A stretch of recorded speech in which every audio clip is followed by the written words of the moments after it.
At dahil sa maulan ngayon at medyo malamig, magluluto tayo ng napakadaling ulam na adobong atay.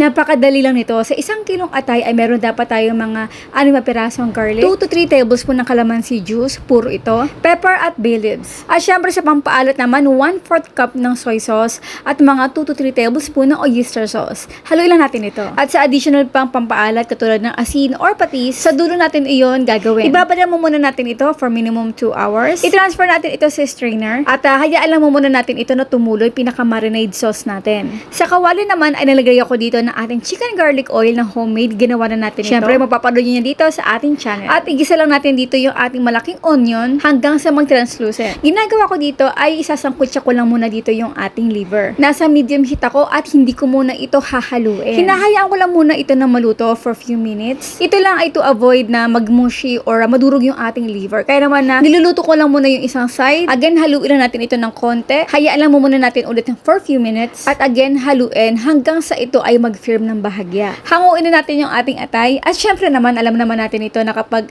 or hindi kompleto yung ating adobo kapag walang konting tamis. Kaya naman, instead na magdagdag tayo dito ng tubig at asukal, ayan, naglagay na lang ako dito ng Sprite or 7-Up or lemon lime soda. Sinunod ko na rin dito yung palagay ng ating marinade sauce at tatanggalin lang natin pinakadumi sa ibabaw. Haluin lang natin ito at intayin na kumulo. So kapag kumukulo na, mag-set na tayo ng ating timer to at least 3 to 5 minutes. Ilagay din natin yung ating atay. Again, kailangan natin ito pakuluan ng another 5 minutes para naman concentrate talaga yung pinaka-sauce at talaga namang mas magiging malasa pa yung ating adobo sauce. Tama-tama ito sa ngayong malamig na panahon, tag-ulan, simpleng ingredients at maraming makakain yung ating pamilya. Bye!